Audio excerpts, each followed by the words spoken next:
Hello learners, welcome to my channel. आज हम पढ़ने जा रहे हैं हिंदी व्याकरण के कुछ मोस्ट इम्पॉर्टेंट टॉपिक जिन पे हमेशा क्वेश्चन बनते आ रहे हैं और ये कक्षा आपके 4 से लेके हायर सेकेंडरी तक आपको बहुत ही बार बार पूछा जाता है ये क्वेश्चंस। तो चलिए एक बार देख लेते हैं कि कौन कौन से ऐसे टॉपिक है जिन पे हर बार क्वेश्चन बनता है। तो सबसे पहले हम देखते हैं कि ये सबसे पहले है वर्ण भाषा की सबसे छोटी इकाई है। और वर्ण मतलब लेटर्स, जैसे हमारे हिंदी में 2 वर्ण हैं मूलतः, स्वर वर्ण और व्यंजन वर्ण। तो किसी भी भाषा को जानने से पहले हमें उस भाषा के प्रथम लिपि या अक्षरों को जानना, उसके प्रतीक चिन्हों को जानना बहुत ही ज़रूरी है, तभी हम उस भाषा को लिख पाएंगे। और इसीलिए वर्ण भाषा की सबसे छोटी इकाई मानी जाती है और ये बार बार क्वेश्चन पूछा जाता है। अभी सभी भाषाओं की आदि जननी संस्कृत भाषा है। जैसा कि हम सभी जानते हैं कि संस्कृत भाषा जो है वो हमारे सबसे प्राचीन भाषाओं में गिनती होती है उसकी, और इसीलिए सभी भाषाओं की जननी यानी को कहा जाता है। वर्णों की व्यवस्थित समूह को वर्णमाला कहा जाता है। तो ये थोड़ा देख लीजिएगा, वर्णों का व्यवस्थित समूह वर्णमाला कहलाता है। अर्थात वर्ण जो हमारे होते हैं स्वर वर्ण और व्यंजन वर्ण, उनको स्वर को स्वर के साथ लिखा जाता है और व्यंजन को व्यंजनों के साथ। तो इस व्यवस्था को वर्णमाला कहते हैं। अब देखिए नेक्स्ट, अंग, ज, न्य और न और म, ये ज नहीं होगा, न्य होगा, सॉरी न्य होगा। न्य, न्य, अण, न और म ये पंचम वर्ण कहलाते हैं। अंग और अह अयोगवाह कहलाते हैं। इसको हम काफ़ी डिटेल में बाद में पढ़ेंगे।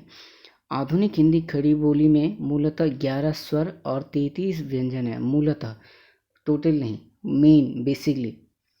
उसके बाद स्वर के 3 भेद होते हैं, हर्ष, दीर्घ और प्लुट। इसके बारे में भी हम बाद में डिटेल में डिस्कस करेंगे। स्वरों के निर्धारित चिन्ह जो होते हैं उसे मात्रा कहा जाता है। उसके बाद भाषा के लिखने के प्रतीक या चिन्हों को लिपि कहा जाता है, अर्थात जिन प्रतीक या चिन्हों के माध्यम से, सिंबल्स के माध्यम से, प्रतीक या चिन्हों के माध्यम से कोई भाषा लिखी जाती है तो उसे लिपि कहा जाता है। जैसे कि हिंदी देवनागरी लिपि में लिखी जाती है, अंग्रेजी रोमन लिपि में लिखी जाती है।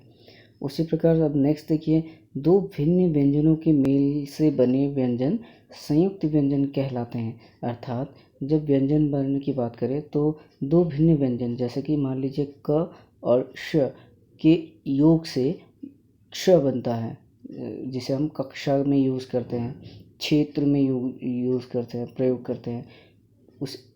वैसे 2 भिन्न व्यंजन जब एक साथ ऐड किए जाते हैं, योग किया जाता है, तो उसको संयुक्त व्यंजन कहा जाता है। अब नेक्स्ट देखिए कि 2 समान व्यंजनों के मेल से बने व्यंजन द्वित व्यंजन कहलाते हैं।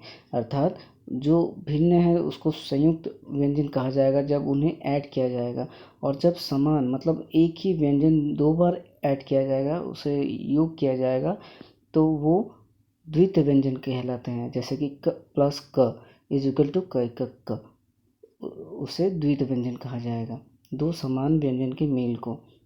उसके बाद तो भिन्न व्यंजनों के मेल से बने अक्षर संयुक्त अक्षर, ये हमने पढ़ लिया। शब्दों के प्रत्येक वर्ण को अलग करने या लिखने को वर्ण विच्छेद कहते हैं। हाँ, ये भी है कि आपको कभी पूछा जाता है कि क्वेश्चन में कि वर्ण विच्छेद करिए, अर्थात जो शब्द दिया जाता है उसको तोड़ना है, उसके वर्णों को विच्छेद करना है, मतलब अलगाव करना है।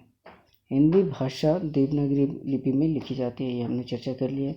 वर्णों के सार्थक मेल को, यहाँ पे मेल होगा, मेल को शब्द कहा जाता है। मतलब कोई भी लेटर्स के मीनिंगफुल बनते ही वो शब्द होता है। ऐसा नहीं कि जैसे कि कमल, कमल, अगर हम ये कमल हो गया तो कमल का एक मतलब है, जैसे कि कमल फूल है ना, या नाम किसी का।